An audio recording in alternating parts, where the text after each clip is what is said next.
Well, I've told you my story of driving back from college. we're So, back. That was weird. I drove from Orange County to Bakersfield to switch cars with my dad. Switched out like a little SUV for a little 4-door Mazda. And I was driving the Mazda back down. And I was like, man, it's like kind of like shaking. Like there's kind of like, so I like thought the door was like loose. So I like opened the door, closed it. And I'm like, man, it's like shaking a bit. It's like kind of weird. Like, what is going on with this car? Like, I know it's not the best, but like, what the? Oh, I'm going 109. That'll do it. Yep. Yeah. Yep. That'll do it.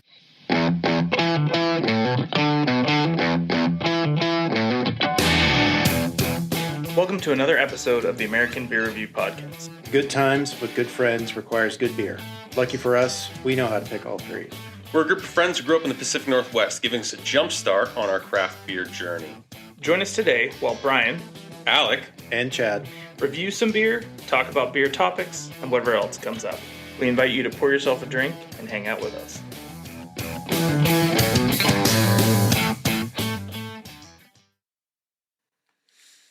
All right, and we are back with another little bit of a different format. We did one a couple months ago with a brewery-focus on Black Raven Brewing.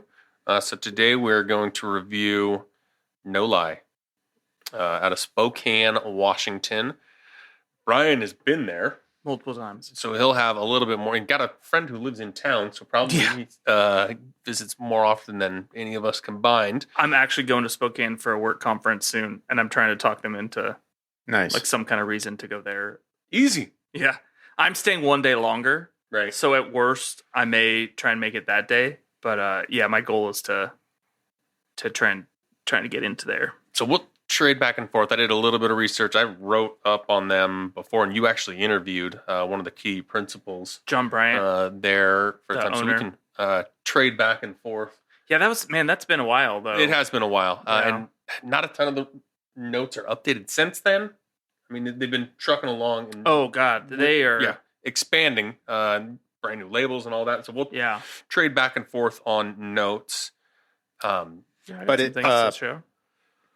It's going to be nice to, the last few episodes, or 4 or 5 episodes, we've been finding folks way outside of our area, and find new and funky flavors and types of beer that are been out of our bailiwick or our wheelhouse, whatever you call it. It's going to be nice to go, even though Spokane is technically not in our backyard because on the other side of the state, but the flavors and the beers that they are making are Northwest. More than Northwest. It's going to be nice. It's just kind of a homecoming for us. Yes, I agree. So more than just Northwest. So based out of Spokane, Washington, they've been around for actually a real long time. 1993 was when the original brewery opened as Northern Lights Brewing. Mm-hmm. And then I believe 2012 is when John came on board. Sounds about right. And kind of flipped the switch in terms of their marketing. But he was a marketing executive, I believe, Deschutes. I know he was a couple Oscar different Blues and somewhere else. Well, they had to change because they got sued. So it's when he did not get sued. Or there was just at least some infringement when they potential. started looking at distribution. Yeah. There was already a Northern Lights Brewing, and they couldn't come to an agreement with that's right. the other company currently using the Northern Lights brand, and their plan, even at that time, was to go national. Mm-hmm. They couldn't come up with a licensing agreement, so that's when they changed to No-Li, which is how it's easy to remember to pronounce No-Li, because it's Northern Lights. Yeah. It's not a Nolly, a Noli, whatever. And yeah, when he joined, they started entering like every single beer festival and still do. Yeah, they're big on the beer festival. Or not beer festival, like beer competitions. Beer competitions. Yeah. Not just big, but they're big on winning beer Yes, competitions. I think I wrote it down here. On paper. Yeah, no, I did on paper. 2021's the last, 58 international brewing medals. Yeah. In 2021. So they have international distribution now too. Yeah. Like in Japan, and other parts, predominantly I think in Asia, they've got some cool new like swag lines that have been posting and kind of showing like kind of focusing on that connection and doing that. So it's been pretty fun to just kind of follow them as they go through and do it. One of the things which I should have had you do, I didn't think about it until just now, is they also started their own hard seltzer line. I saw that. I saw that as well. I've had a couple. They're pretty good. Some good flavor to it. They run about 5%. It's called Day Fade. So they have just different flavors of stuff that fall under that Day Fade brand name. And I can't remember which one I've had, but I've had at least one of them there. Yeah, it's pretty good. So yeah, I mean, I don't want to take away from your notes. I could talk. No, you keep going. I could talk about No-Li for a long time. One of my favorite things about them, they've kind of brought it back, but one of my favorite stories is they do a program called Frost Fest. Okay. And they brought it back in a little bit of a smaller scale, but I went years ago, probably 5-ish years ago, and they basically took over the concourse of the stadium in Spokane where a like minor league hockey team plays. Okay. And so for like 2 hours before the gates opened, they had different stations set up around the entire circular concourse, and they did their own winter beer festival, like with some wild and weird like candy cane stout, like getting crazy. Oh yeah, like and it was a really solid like price for the ticket. You get in, you get a certain amount of tokens, a T-shirt that. Nope, I didn't wear it today. I wore it yesterday. I was like, wait, I just. And then and then for like an extra $15, you got to stay and go to the hockey game. Oh, nice. Because there was a hockey game that night. Yeah. So it was a whole afternoon. Oh yeah, it was a great time, and they have brought it back in much smaller form and not quite. Just it's a drive for us, a 5-hour drive. Yeah. That, with a wife that now can't drink beer, it's a little bit harder to justify. Yeah, but I mean that's big on my goal. You had some friends who drank I know. beer. Hey, it's about, I think it's every December that they're doing it, so I'm not mad about it. Like I said, I've driven over and done it. It was I found a couple of really cool breweries while there, but No-Li was great for that event and doing that. Yeah, so we'll talk more about their stuff as we go through here, but I poured out glasses for everybody. This is their flagship, right? You would say? Yeah. This is their flagship IPA. They're Born and Raised IPA. 7%. So, I didn't know it was that. Little bit boozier than I think I remembered too. I reviewed this one for the website back in the day. But yeah, this is kind of their go-to. So I poured one of these out for everybody, a little bit of a glass, a little sampler of a very... One of the things, too, that I was going to say, Chad was talking earlier about, like, returning to this Northwest style of beers, and you kind of alluded to it, that they take it a little further. Yeah. They are Spokane-style, that they really talk about... there's a lot of good breweries in Spokane. There's a lot of good breweries in the general Spokane area. More than a Tulsa? There's a couple Tulsas. I want to go a couple Tulsas, but there's more than Tulsa. At least a Tulsa and a half, yeah. In the general Spokane area. And, but they are all very pro-Spokane, but No-Li is like it's the largest. Very pro-Spokane and promoting a lot of it. They're more like, you talked about their new rebrand. Yes. That's been around for a few years. It's a little more like... we might have talked about that before pre-pod. Oh, yeah. But they have it's kind of like more fun pictures of stuff, but their OG logo... The distinctive... Yes, has the... hexagon. And it's got the people mover that goes over the river, like over the river walk in downtown Spokane, and it always has 3 of those like kind of like gondola things on there. Used to. They got rid of it with the Yes, that's what I'm saying. It's the old one. Yeah. But it's still that same shape. You can still see it when I was tracking these down. You can see them in the beer aisle. Yeah. Even though the cans are all different colors, all different artwork, the No-Li script and then that logo were easy to jump out. So Born and Raised IPA, and then I'll get back to the Spokane style. Yeah. And something that did jump out during my season 1 re-listen, looking for the choicest cuts. Oh, was this in here? We did discuss No-Li back in the day as a I forgot if we were talking about a specific beer or they were talking about their philosophy overall. I think this was after Brian went over and had his interview with him. I just called him, but anyways, you were talking to somebody over there, and their goal was, let's make a beer that tastes like Spokane. Yep. And, Spokane's part of the Northwest. It's very familiar, but it's slightly different in a very good way. It's very malty. It's got great body. That floral hops kind of hits you in the back. But like you guys said, it doesn't feel like a 7. No, super drinkable. Very drinkable.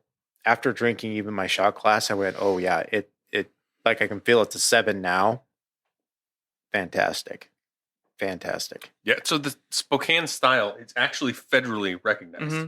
So all of the ingredients, all of the production has to happen within 300 miles of Spokane, Washington. I mean, right? that's a large for where we live. That almost covers the entire state. Yeah, you can cover a lot. But for them, and they were the leading proponents of getting that to be recognized. And I don't know how many of the other Spokane breweries are follow that. Also, yeah, claiming themselves as Spokane style, but very, very hometown roots. I was interested to see. So Spokane's second largest city in the state. Yep. Is it really? Mm-hmm. Yep. Surpassed Tacoma.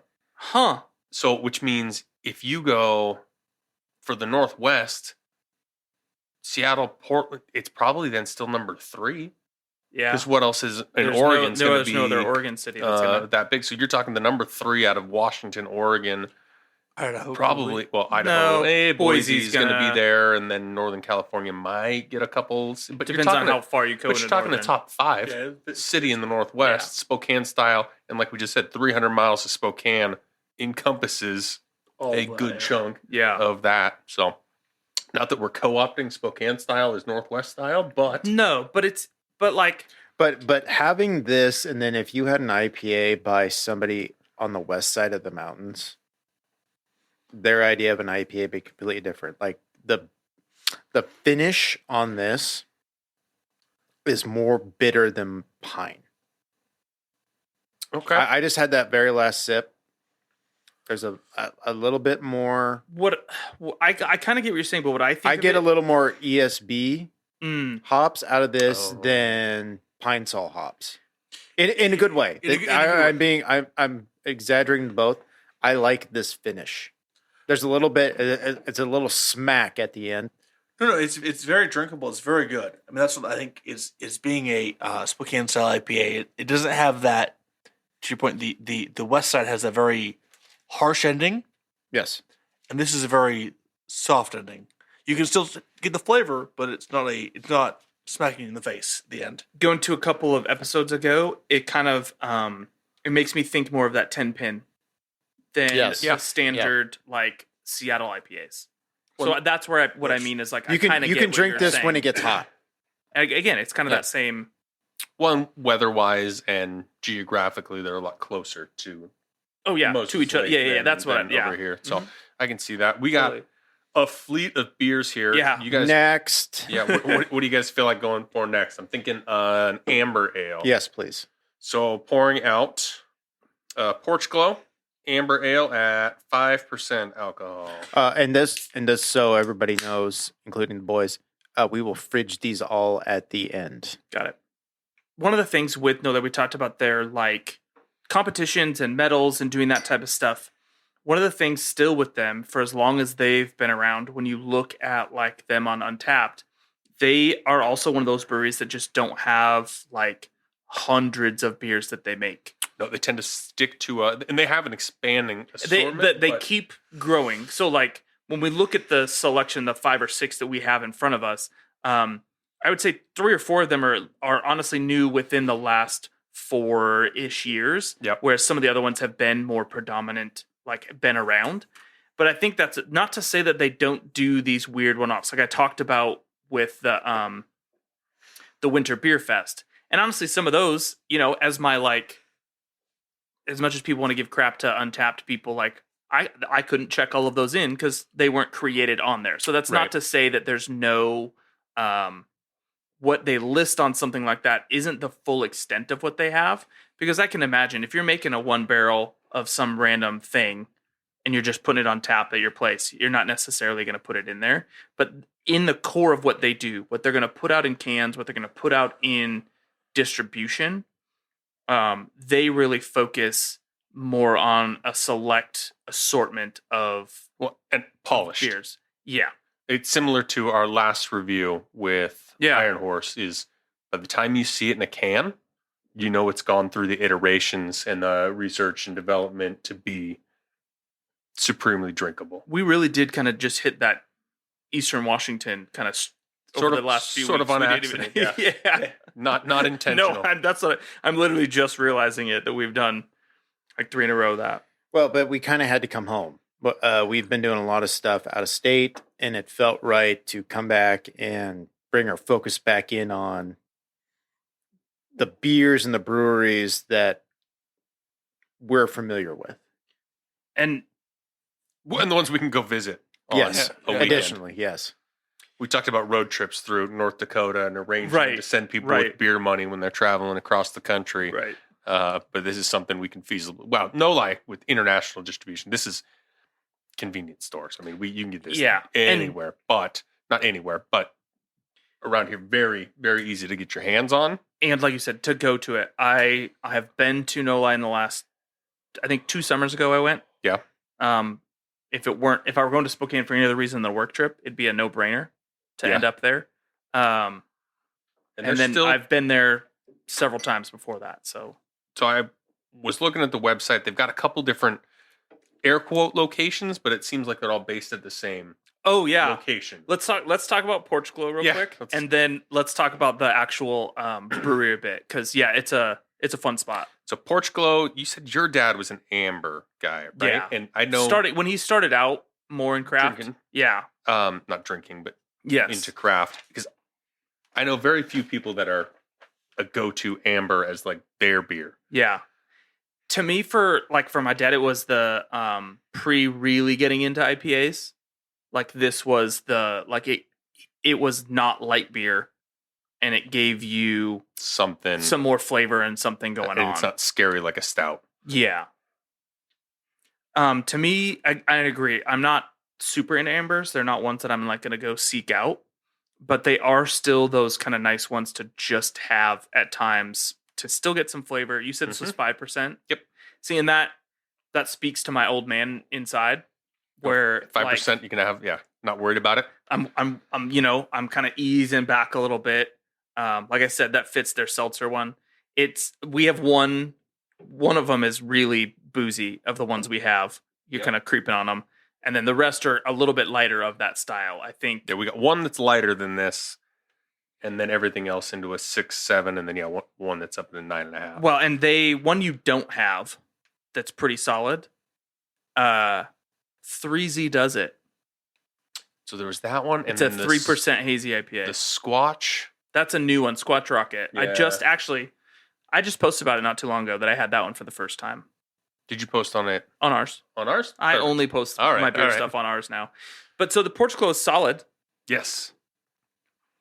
But again, amber's not usually a go-to of mine. No. It's a nice caramel, kind of flavor to it. A little bit right there at the end. But in brewery, just to mix up the pace, going from an IPA to this, good pace changer. Mm-hmm.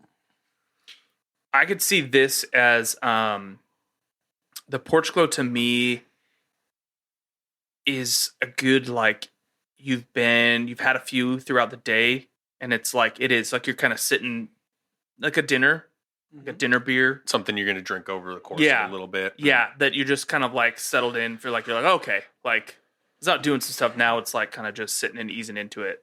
Yeah, this would be a good food pairing beer, because it's not going to overwhelm whatever you're eating, especially not something ultra spicy or whatever. Mm-hmm. If you had a chicken or even a steak, this would be This is a great dinner beer. Yep, mm-hmm. I think so. I would agree. Yeah.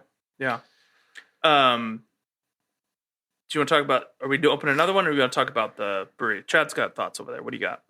Oh, sorry, I was writing some notes on something else. I'm going to echo what you guys said, that it's an amber. Mm-hmm.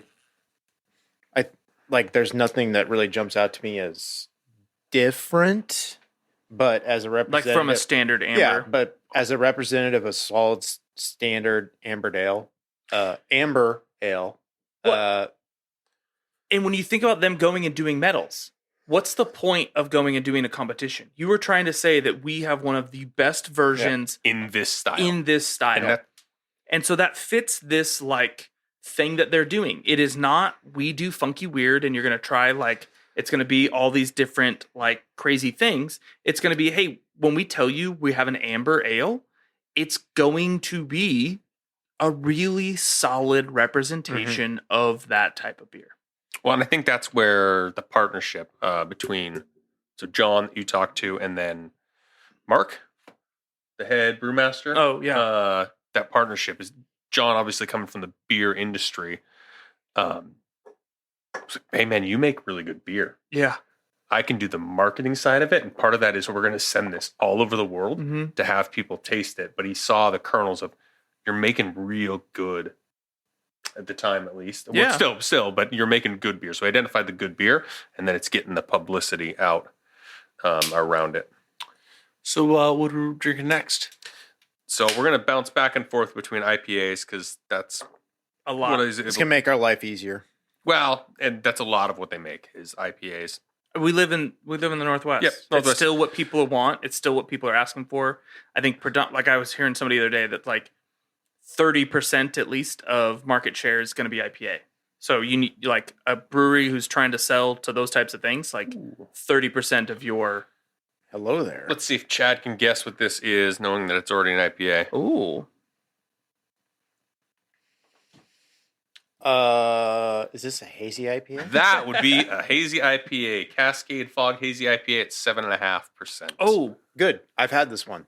yes. Have you? Yeah. I had it in 19.2. Nice. Which people are calling stovepipe.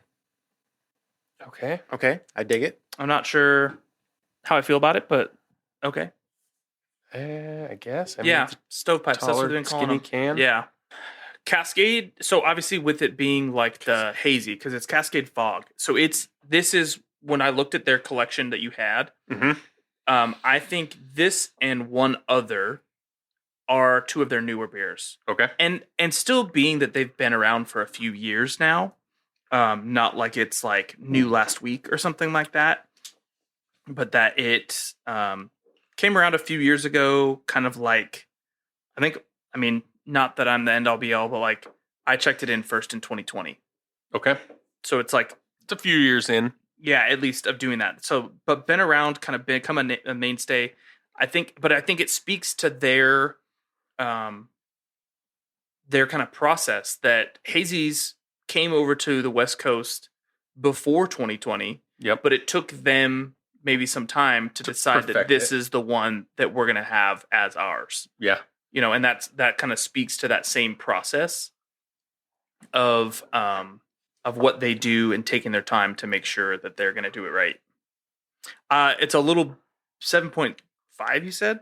7.5. 7.5. Yeah, It's it's a definitely a bit beefy. heavier. It's a beefy hazy, but it's also in the ballpark of all the hazies we've had. True. That have been mid to high 6 to below 8. Well, and this is a good hazy.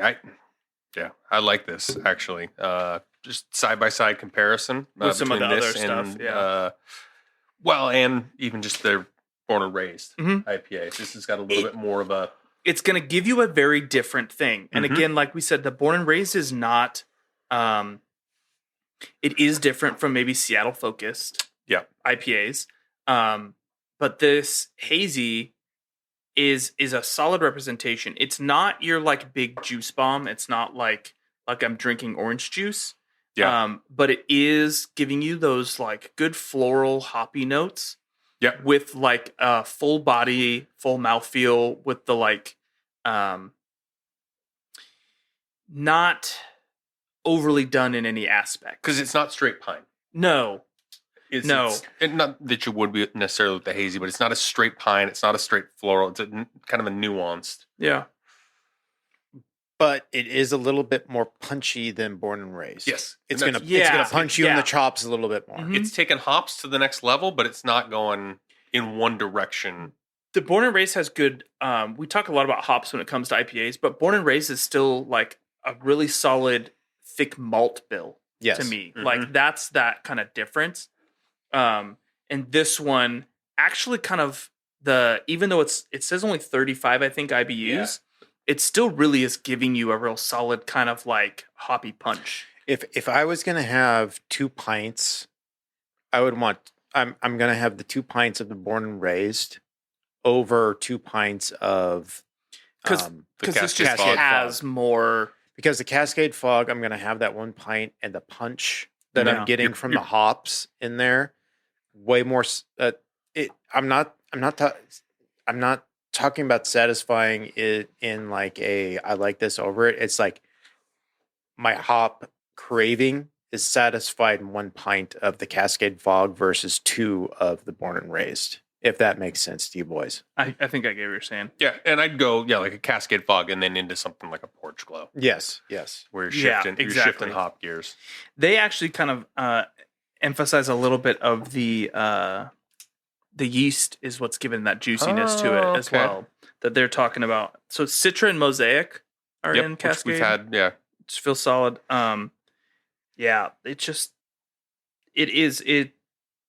They call it balanced, but I think it is balanced in a hazy, that it's not overly juicy, it's not overly hoppy, but like, yeah, it's a different kind of punch and flavor to it. While we think about what you're going to drink next, man, I feel like we got to thank God we're drinking little small cups of these. Yes. Especially if you open the one I think you might open next. I was debating. Yeah. So, but I want to talk a little bit about the space that No-Li has. Oh, Please, yeah. please do. I need a break. Yeah, I'll pour the lighter one around because we'll be a little bit more. Oh yeah, I thought we were gonna finish with that one, but yeah, it sounds good. No-Li is across the river, so north of downtown proper. In a but van still- down by the river? But it's a stone's throw from Gonzaga University. Yes. And they are very, very pro Gonzaga. They're in this kind of weird space where I think it's been kind of a collective of things over time that they've slowly been able to expand and grow. And so they were just kind of like a restaurant space with a little bit of outside years ago. That has then expanded a bit more. And they have a great outdoor space with then extra restaurant bar seating as well, where the outdoor space sits right on kind of an offshoot of the main river, sitting in Adirondack chairs and kind of enjoy the sunshine of Spokane while feeling like you're not in the middle of a city. They got cornhole out there, some other kind of beer games and activities. Misters, for when it's real hot. Yeah. But there are people who kind of paddleboard up or bring little, and That's kind of cool. like dock in and come in and do that. So it's a nice outdoor space to enjoy. And then within the last, I almost want to say 6 months, they took over what used to be a distillery at the front of the building, closer to the parking lot, Okay. and have made a beer hall. That's the one I saw. Yeah. And it is, I have not been yet since they've opened it, but it's That's 18 massive. plus. 'Cause they've got a good. They mix have some of- different, they do. They have some this is a bar space. They have some, this is a family space. This is where you can bring your dog. Yes. Space, but I think the beer hall was like a. I think 18 it plus, so it's not fluctuates. like I think it might be just 18. I know that when the Zags were still making their NCAA basketball tournament push, Uh-huh. I don't know, they shut it down for 21 and over only, and it was okay. viewing hall. Man, when the video of when the guy made the three from the logo in mid court, there's video of that place just exploding, losing their. I think the thing they're advertising for the next game was please keep your drinks in your cup. But so I'm really excited to look into that. It's a good question. I can't remember. It is tough in the fact that there are multiple areas of, can you bring a kid in here or not? Because the last time I went was with my sister, wife, and my at the Your time sister wife. sister, comma, wife. There you go. Got to specify. Ready, and Oxford, comma, and 2-year-old son. and we were kind of trying to figure out our plans, and we ended up, me and my sister just went during my kids' nap time because there's a few spots that we wanted to check out in the brewery that were 21 and over only. Oh, okay. So, but yeah, we spent some good time just sitting outside and doing that. So I think it kind of has a space for everyone. I think there's actually even like arcade games in there now in some space. Yeah, I think I saw them in some of the pictures of those Yeah, through the website. so they also do two of the other things I want to highlight that they do there. They do a really cool pint glass program that like every month they do pint glasses that you can get either through like, I think I have one. I brought it today that I meant to drink out of, but like from like if you bought a flight, you get a pint glass. So they have these different cool ones. There's different themes and stuff that if I lived over there, my wife would be so pissed at how You'd many. have the full collection. Oh yeah, there I would have way too many pint glasses. I already do, but I would have even more. Let's cover this beer, Okay. right? Just a space. No. What? How dare you Yeah, interrupt stop me? talking. I'm in the flow. Let's talk about this How- beer a little how bit. Here, top dare off. Here, you. I'll top you off, and then you can hand This is another one of the new ones of the ones you had to me. newer. This Yes, was new. again. This was new to me. I Yes. thought it was new, and you were like, No. bro, it's new. It's like Yeah. 18 months old. This is It's probably older than that, but this is Corner Coast Golden Ale. So 4.8%, 20 IBUs. yeah, and this is the lightest of the ones that we have today. Yeah, and I think that other than the 3Z does it. It's also they call it the easiest drinking we've ever crafted, which means it's the lowest ABV. But it's and not. Well, they have the 3Z does it, which is lowest ABV, but maybe then. But it's a hazy IPA still. because this is super easy drinking. Yeah. To me, this is 4.8. We've been drinking 6+. So well, far. yes, 7 In 7.5, comparison, yeah. yes. This to me is their if you get brought to their place and if you ask for Bud Okay, Light, This is what they're gonna. So Cam, You're this is gonna- what they're gonna serve. you're you. going to get Corner Coast. And this with their can redesign that we've touched on. Oh, top you off again there. With their can redesign that we've touched on, Mhm. this is so yes, Spokane-style ale, Mhm. but they're embracing the Pacific Northwest because this has Yeah. an orca or killer whale, but an orca jumping up Mhm. on the front. There's not an ocean adjacent to Spokane. No. But then the Space Needle. So they're embracing and kind of expanding. Yes, very, very proud. There's a volcano on there. So maybe not so proud. No. But proud of Spokane. Absolutely. Spokane based, Spokane. And you'll touch on it, I'm sure, but their involvement in fundraising for community and That's where I was donations. gonna go Okay. next. All right. I don't want to step on your toes. That's But fine. they're expanding into kind of embracing that entire Northwest. And as I look at more of the rest of the cans, There's all variations. it's all kind of fun stuff on there. When we talk about posterable oh, can art, some of this is some these are all would be a real cool a wall good art. poster Yeah. like collection. So this one I had back in 2018 for the first time. Okay. And I think originally they the can said Pacific Northwest Ale is what they called it. Okay. On Untapped, it was called a blonde. Now they've kind of found their way Now it's into a golden ale. golden ale and kind of with that, which I think it fits. There's to me there's more flavor. Cam can maybe attest it than your standard macro light beer, There's definitely a lot more flavor. but it's still it's very drinkable. yeah. Hey, Like everybody said, is if I went and said I would like a Bud Light, this would I wouldn't complain. None of these are going to be non-drinkable, No, but this is for Cam being but coming this from is a for the 2 to 3 drinks in a night. but this is for you're going to the brewery Mhm.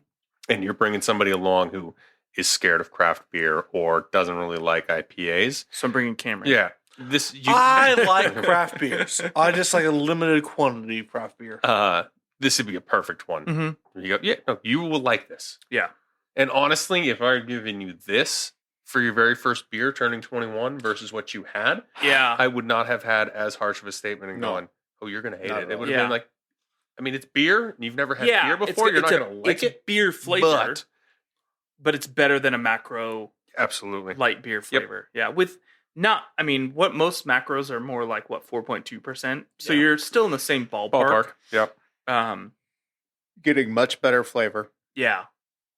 And yeah, I like that golden ale kind of category. It's not the same flavor as a blonde.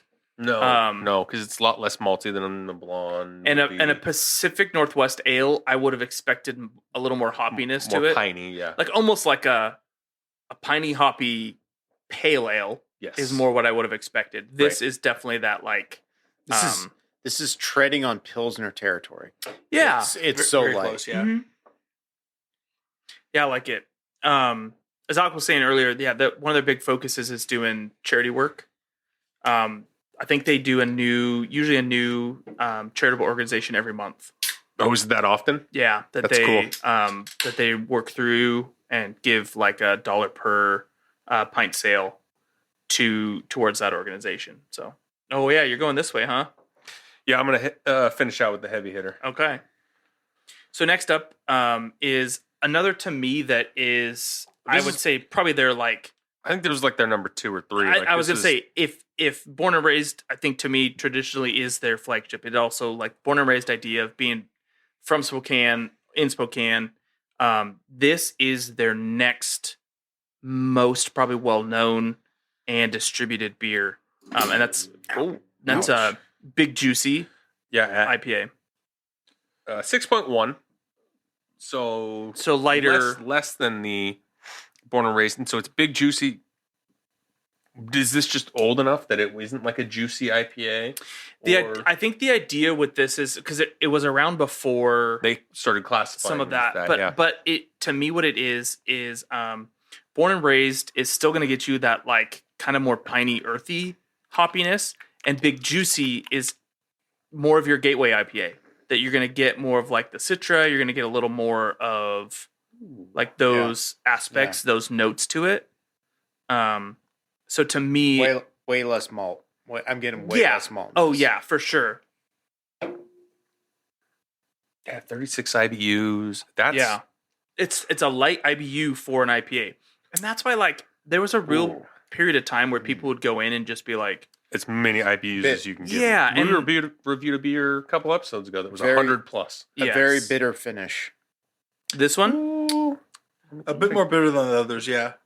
Let me cleanse my palate. Yeah, cleanse your palate. I'm getting like a very bitter, but a good bitter finish. Than you do get on a lot of IPAs now that I'm finding.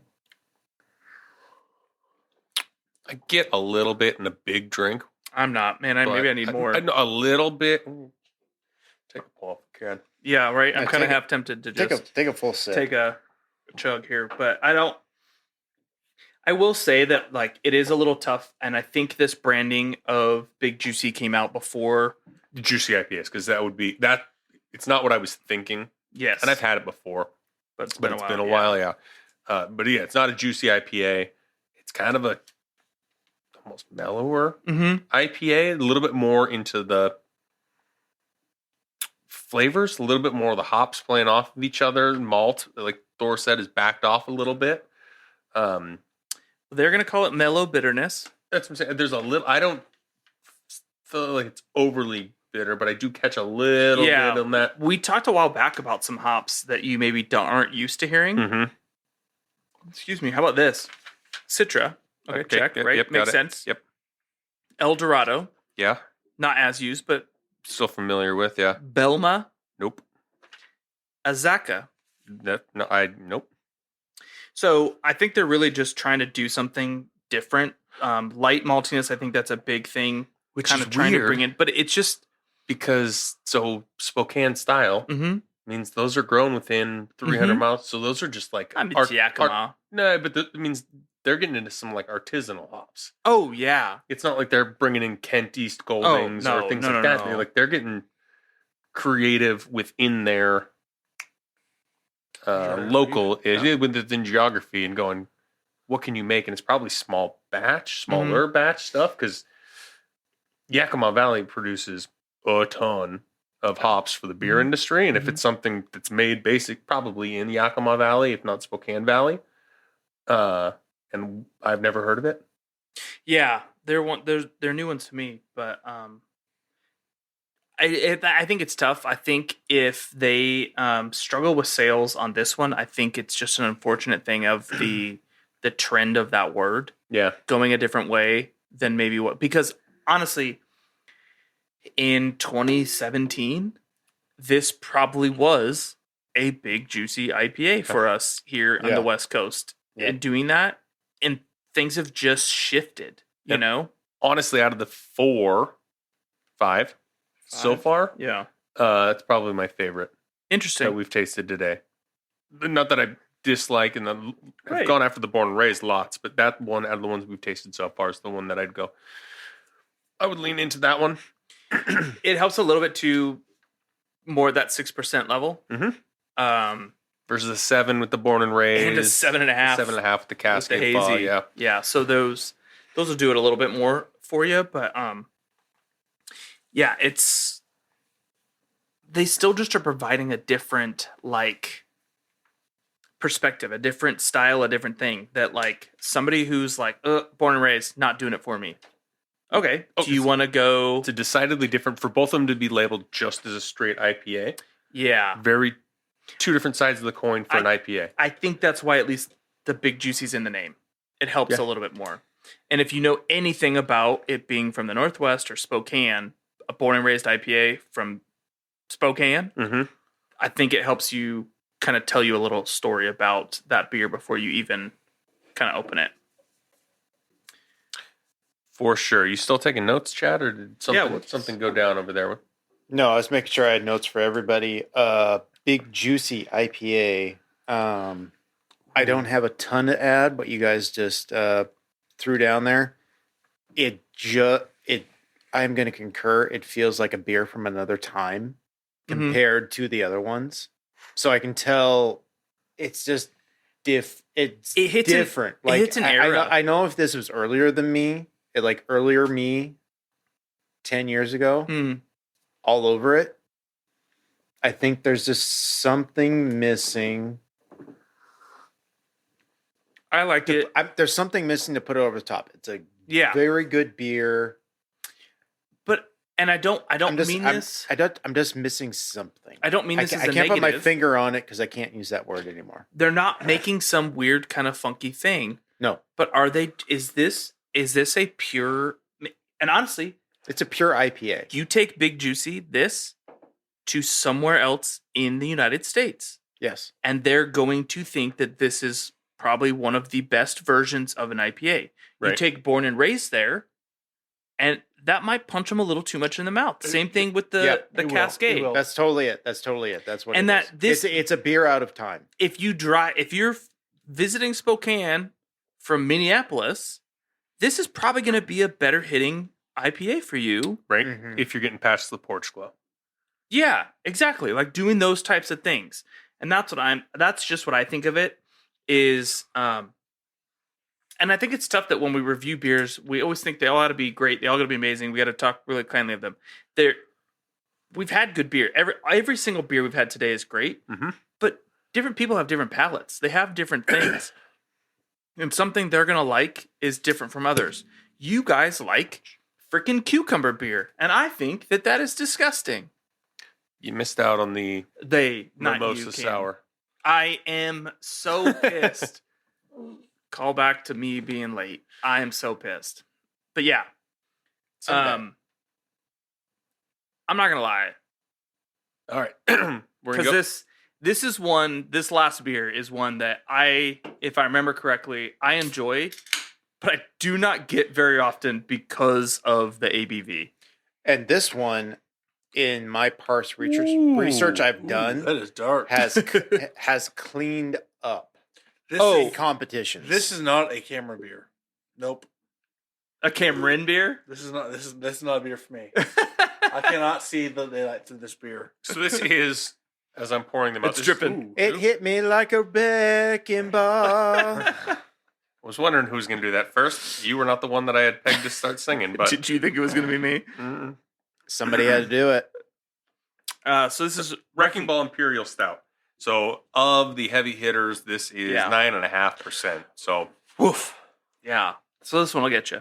I mean, it's no 14er like we've had before. Who drinks a 14er? You did on the podcast when we drank the French one that toast? was French toast. This smells dangerous.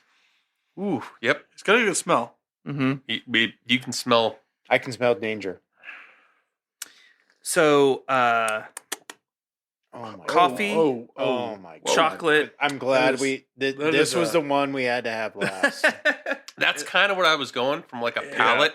And I'm glad that's in a Perspective? 1 ounce shot glass. 'Cause So this is one, when you talk about those 22s, this is one that they a used classic to 22 they beer. used to have in 22s. Yeah, bomber. This would wreck you. And that's your, like, especially us at our age, like, that's your, okay, I'm having this for the night, and I am like, Oh my god. like, let it, but it, Okay, this is really good. this is the thing.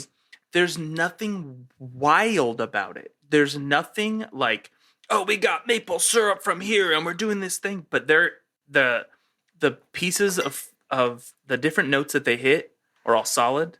They're classic.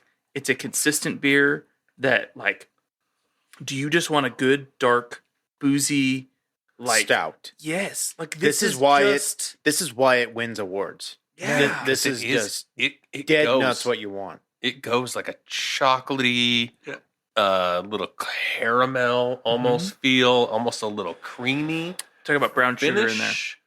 Yeah, you can feel some of that. Like, it just, Yeah.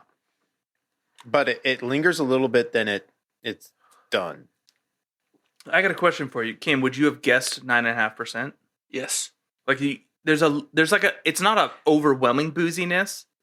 No, but when you drink it, you can tell. You can tell there's booze in that thing. Yeah. I know we're talking about No-Li, and we're gushing about No-Li, but this is the same lane as Irish Death. This is a similar vein to Irish Death. I'm having had way too many pints of Irish Death. I would push back a little bit on that. Irish Death, But it's a boozy, dark, clean beer. yeah, but this is 2%, almost 2% more than Irish higher. Death. Yeah. The body is thicker, Yeah. slightly heavier. Yeah. It lingers and a little bit more in the mouthfeel. Yes, and more like pops of these different flavors. And that sounds like I'm talking bad about Irish Death, but we're talking about one of my favorite beers of all time. So it's this one moves through, and again, okay. Well, I was gonna pour more. But I'm talking about if you tell somebody, hey, this is a stout, there is a if you tell in my head, if you tell me this is a stout, I'm thinking about Guinness in the back of my head. The way this thing hits, you've got coffee. I'm mostly poured. You're safe. This is like classic American stout. Dare I say this is a Northwest stout because there's a lot more. There's a little bit more coffee in there than I think you would traditionally get with a stout. I think we've talked about this a few times. You mean this is a Spokane-style stout? Which exactly defaults it as the third or fourth largest city in the Northwest. But I'm getting a belly booze feel, chocolate, coffee. I think malt. you could tell somebody. We kind of laid into even starting it off knowing that it was boozy. Mm-hmm. I didn't. I've never had this before. No, but when we started talking, but I think if you just gave this and poured it to someone as like, hey, here's an American stout. I know this is a blind taste test for me. I don't think that you would know 9.5%. It's 9.5%. Oh, okay. There you go. So you just weren't paying attention. No, not at all. So no, this is closing on a 10% beer. Okay, and it does not hit like a 10% beer. Yes, that's kind of where, and I get it from like Cameron's perspective of mostly drinking light beers and doing it like there is that booziness. But if I also just told you that this is a 7% American stout, I'm not going to second. You wouldn't think any no. And so, the way the flavors roll in this is what separates it from an Iron Horse. And again, Iron Horse, one of my favorite beers. This is, I believe, my first time having this. Oh, really? The Wrecking Ball? I believe my first time having it. The flavors separate through the drink, and that's why I took a swig off the can just to see if a bigger drink, like a more full, would blend them together. But that's the biggest one here. I might be changing my mind. I mean, I'm not going to drink a 9.5%, and stouts really aren't my go-to, but the quality of it, I haven't been mad about the quality of any of the six of these. Yeah, So I went with my sister who loves stouts and does that. We went we were in the heart of summer when we went. We were going from where we were staying to a brewery that was 4 blocks away. And I joked about renting scooters to ride that and do that. And she was like, can we just drive so we can get some air conditioning between here and there? And I was like, it's freaking 4 blocks. It was that hot when we were there. Yeah. And so we were drinking a lot. That's when I had the day fade. I tried the seltzer, sitting on the lake, or on the river. But I honestly, if she's never had this, I'm not going to kick myself, because this is quintessential, I think, to me, solid American stout that obviously Imperial being that boozy, well, but could be the fact that there's a half inch of hail and snow on the ground outside is what's making this as delicious as it is. Because yes, I can see this not necessarily a summer beer. No, and that's what I'm you're not cracking the. They had a separate bar outside, and I'm pretty sure the Imperial Stout was not available out there on tap in the outside bar. Is it fridging time? I think it's fridging time. Okay. Are we going in the order we drank them, or let's reverse go. order? I wrote down all mine. You took notes the entire time. I took notes. Okay. So if we wanted to start with the beer, you go first, and then we won't do this, but there's enough beers that it almost makes me think of when my wife and I used to split flights. We'd each get a sip of each of them, and then we held a draft. Oh, and which ones you got? Whoever got to finish the rest of it. And it almost makes me think, there's 6 of them. It's almost enough that we could all try and get a draft, but you'd have to pick who'd go first. And okay, so let's all do our first draft picks. What? So this one, okay, yeah. So this reminds me of a thought I had driving over here. Yes. And listening to our previous podcasts is, I now know why Brian has, partly voluntold, but volunteered to be the social media guy, because every time he's going to go, hey guys, did you save me a can so that I can take a picture for the social media? And Chad and I both gotten in the habit of, yeah, man, there's an extra can of each of it. So there's 6 beers here, and Brian has the full 6-pack that he gets to take home to take pictures of, in air quotes. And listen, we never see him back at the studio. So the beers never come back. They're enjoyed. I'm not going to say it hasn't crossed my mind. It is a little bit, but hey, if you get me good social media pictures of them, you can keep the beers. Yeah, I'll just it's easier to just give you the beer. Yeah, all right. The price of admissions. Cheap. Thor, what do you got for fridging? Okay, so born and raised. I'm fridging it. Okay, is that your number 1? Let me circle back around. A Porch Glow is going to be a beer fridge for me. Okay. And then Cascade Fog is going to be a weather dependent. Okay. Beer fridge or fridge. Spring, I don't know if it's going to be over 70 that I will fridge Cascade, but other than that, beer fridge. So you're saying you want cooler temperatures for Cascade? Yeah. Summer, I'm not going to have it on the shelf in the main fridge. It is a 7.5. Yeah. Actually, do you know what I think?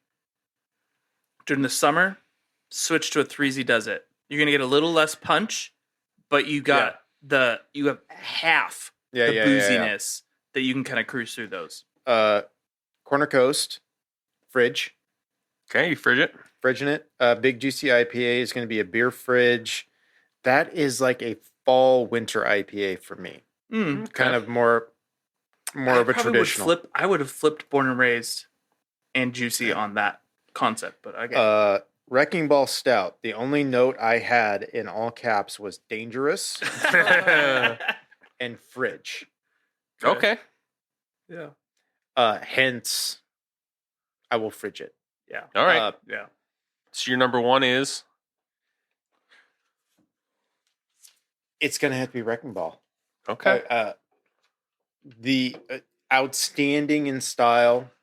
Out flavorful of all 6 for sure. Yes. That was the one that kicked me in the teeth the most for the style. Well, it's 9.5%. 9.5, well, but not so much the booze, just it was a first time I've had it, but then like doing the research, like you just saw it on like getting the medals at all these international beer fests, and you're just like, I've not searched it out for in stores, and stouts don't traditionally get on your radar. The great or the great positioning space, in the shelf space. It's going to be IPAs, hazy IPAs. That's probably only cropping up in the colder months.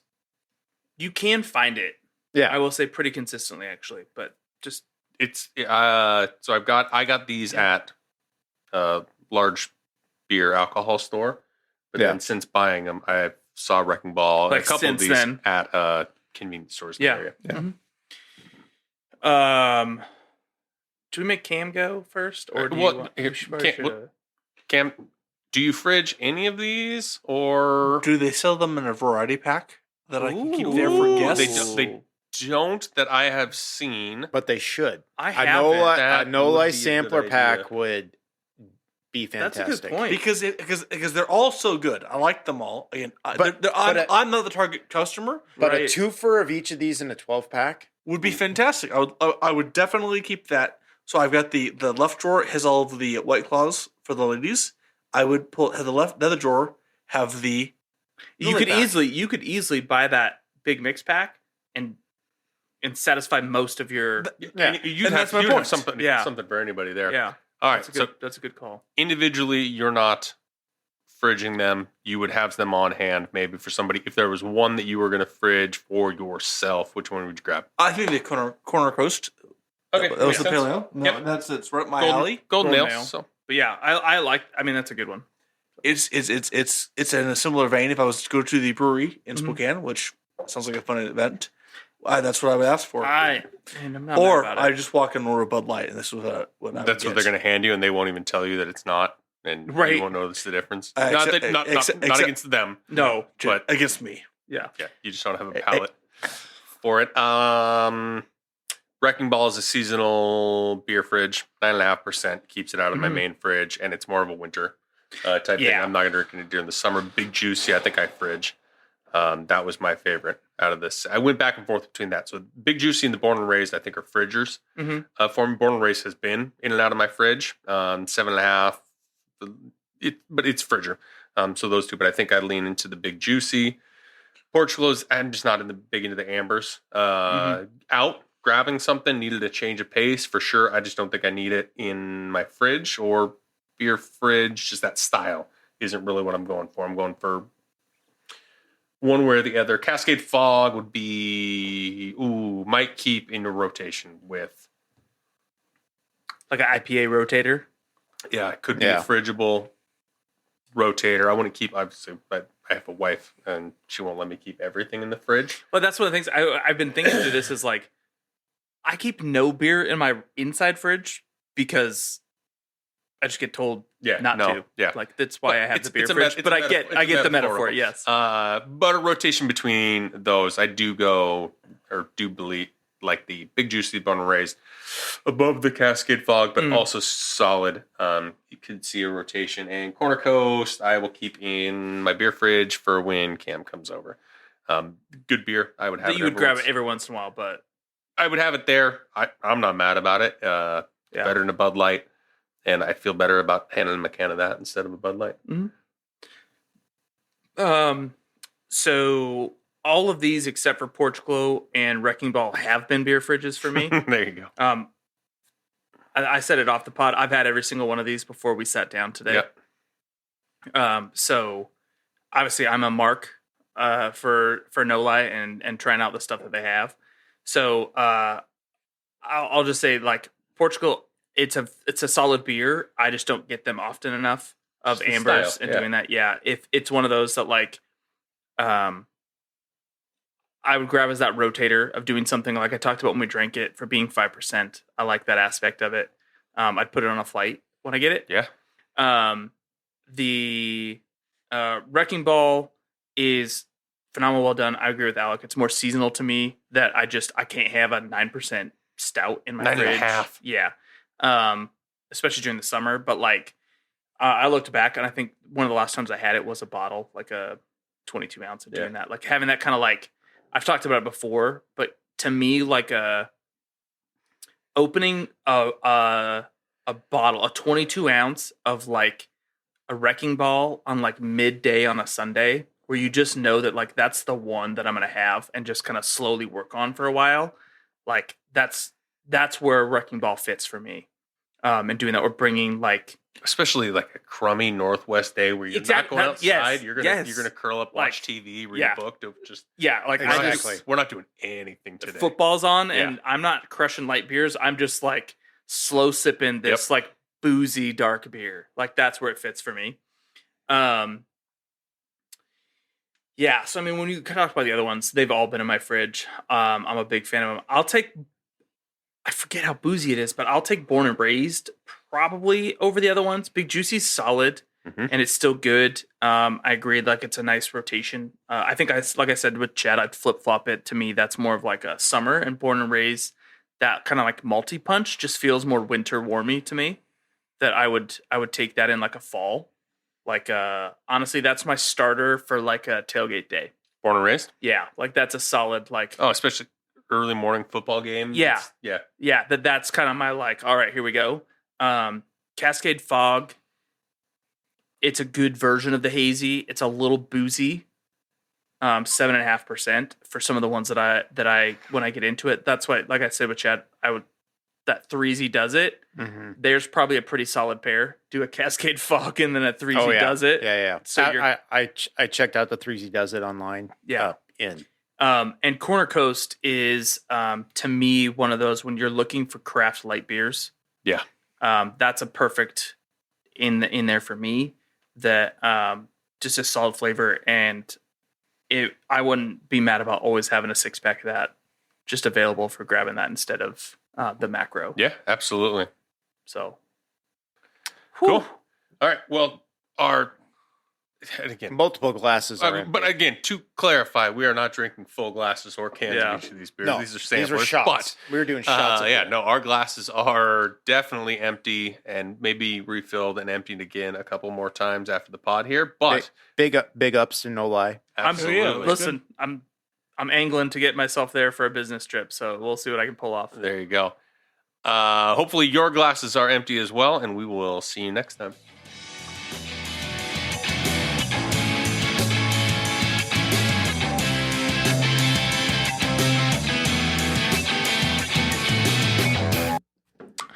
Do you know where I spent my last April Fool's Day? No. I didn't have one. Oh. Literally, because it didn't exist. Oh, because you're flying. I was flying. Oh, man. I hate when that happens and you lose a day. So I left LAX at 11:30 p.m. on March 31st. Yeah. And I got to Australia April 2nd. That's funny.